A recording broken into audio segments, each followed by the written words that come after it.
Assalamualaikum warahmatullahi wabarakatuh. Selamat ketemu kembali dalam dialog bersama saya yang hari ini akan berbincang dengan kawan saya, Bapak Sarno Wijaya, Sarjana Hukum Magister Hukum.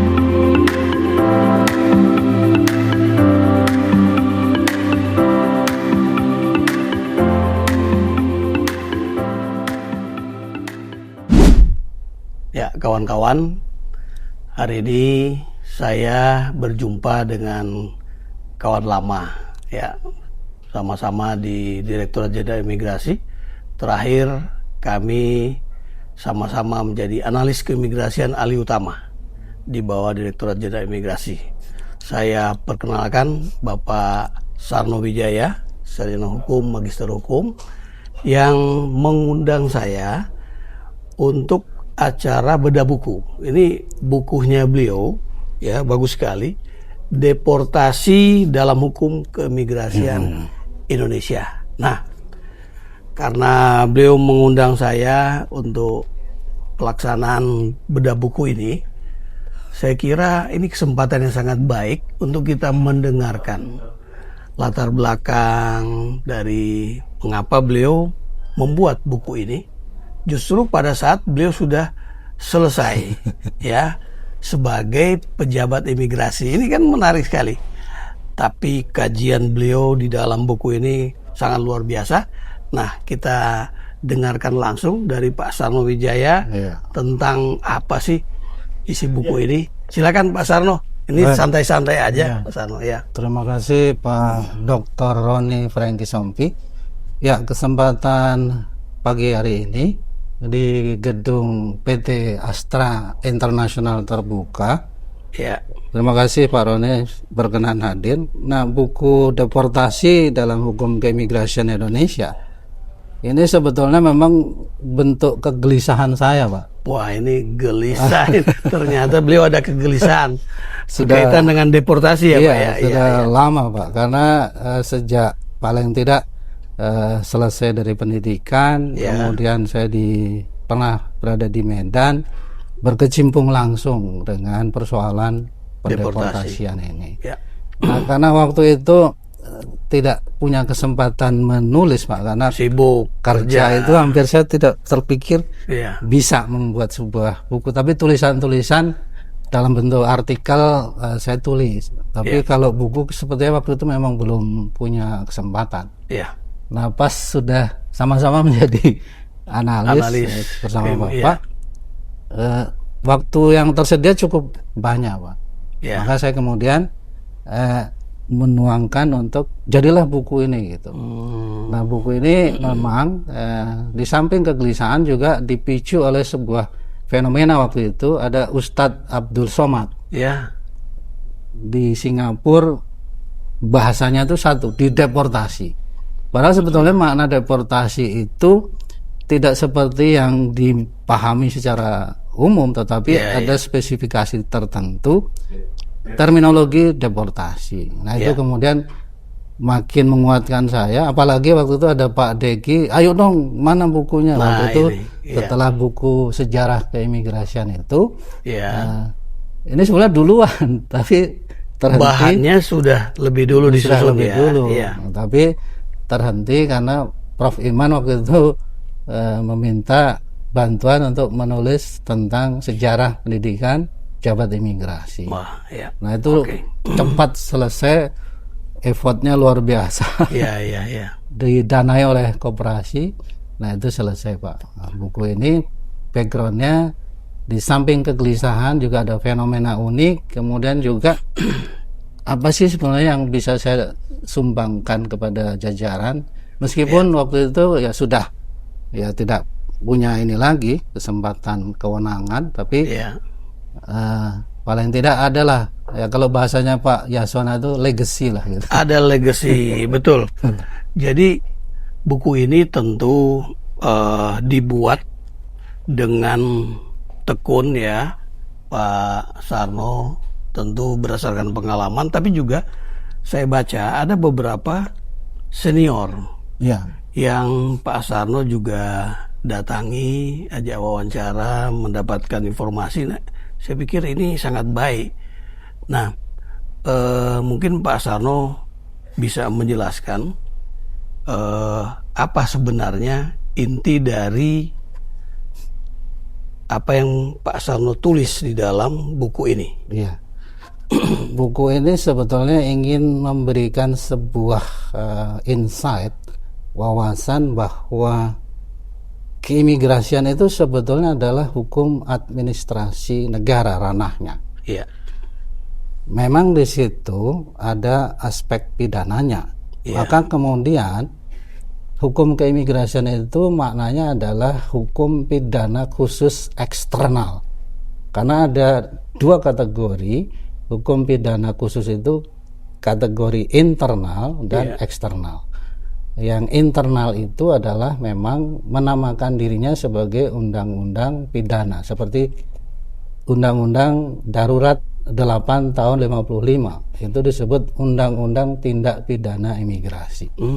Cirinya di situ, mohon izin,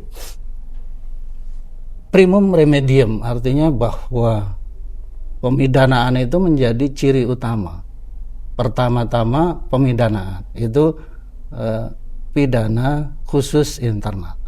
Yang berikutnya pidana khusus eksternal, cirinya adalah ultimum remedium.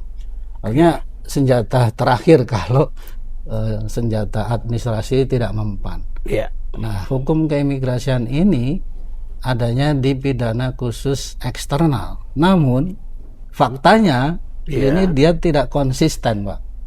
Nah, itu yang kemudian oleh teman-teman kita di imigrasi, justru itu yang digunakan untuk menerapkan hukum keimigrasian itu di ranah yang sekarang ada itu. Jadi hukum pidana khusus eksternal menggabungkan pidana dan denda atau sanksi administrasi. Baik. Itu, Luar biasa ini. Pak Sarno memberikan wawasan kepada kita tentang bagaimana hukum keimigrasian itu mengejawantah. Kemudian ada hal-hal yang diberikan secara mendalam. Bagaimana hukum keimigrasian secara internal maupun eksternal tadi, ya. Pak Sarno, saya melihat di dalam pendahuluan Bapak menjelaskan baik tentang keimigrasian, juga khusus tentang deportasi, etimologinya, kemudian yuridisnya, juga yang berkaitan dengan pelaksanaan di lapangan, termasuk juga mungkin ada persoalan-persoalan yang dihadapi. Nah, mungkin Pak Sarno bisa menjelaskan apa sebenarnya yang Pak Sarno catat di dalam buku ini berkaitan dengan beberapa kekurangan di dalam Undang-Undang Nomor 6 tahun 2011, termasuk PP 31 tahun 2013 yang sudah juga direvisi, diperbarui, juga undang-undangnya terkait dengan deportasi ini yang perlu mungkin menjadi perhatian kawan-kawan di jajaran Direktorat Jenderal Imigrasi yang sekarang ini sudah di bawah Kementerian Imigrasi dan Pemasyarakatan. Gimana Pak Sarno? Iya, pasal 75 Undang-Undang Nomor 6 tahun 2011 tentang keimigrasian. Ini menjadi rujukan utama untuk pelaksanaan tindakan administratif keimigrasian, yaitu salah satunya adalah deportasi. Sebetulnya pasal 75 itu bukan kemudian menjadi dasar utama pelaksanaan deportasi, itu lebih pada tafsir operasional teman-teman di lapangan. Artinya bahwa dengan menggunakan rujukan pasal 75, toh tidak ada keberatan, tidak ada komplain, tidak ada protes, dari aman-aman saja. Selama ini gitu ya. Dari publik juga melihat nggak ada pengaruhnya. Tetapi di situ aspek hukum tujuan pembentukan hukum keadilan dan kepastian itu justru dinafikan oleh teman-teman imigrasi dengan menggunakan dasar pasal 75. Mengapa? Karena satu kasus dan kasus yang lainnya yang sama, treatmentnya bisa lain. Yang satu dideportasi, yang satu diprojustisiakan. Ini kan tidak adil. Kenapa kok kemudian beda perlakuan? Nah, itu yang menimbulkan pertanyaan publik. Paling tidak maaf korban itu akan merasa kok saya dikenakan sanksi pro justisia yang ini kok enggak gitu. Meskipun memang dalam skala kecil, tetapi secara akademik bahwa ini adalah sebuah penyimpangan secara hukum yang dalam bahasa Belanda disebut sebagai onrechtmatig overheidsdaad. Wow. Penyimpangan kewenangan yang dilakukan oleh pejabat administrasi negara. Itu, Pak. Jadi menurut saya Undang-Undang 6 2011 secara konsep memang sudah pada jalurnya memadukan antara administrasi negara dan pidana. Tetapi tafsir operasionalnya itu dilakukan meskipun sudah ada aturan operasional di Permen, sekarang Permen 2 tahun 2025 sudah diberikan rambunya mana yang boleh dideportasi. Salah satunya adalah patut diduga membahayakan.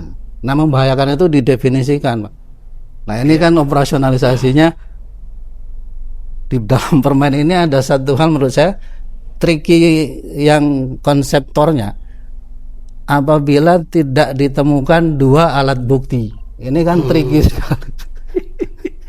Artinya ada kemungkinan penafsiran yang bisa saja berbeda dari pejabat imigrasi yang satu dengan pejabat imigrasi yang lain Pak, Saya kira bincang-bincang pada hari ini kita bisa mendapatkan wawasan yang cukup banyak dari Pak Sarlo Wijaya dalam buku beliau Deportasi dalam Hukum Keimigrasian Indonesia yang nanti akan dibahas dalam bedah buku.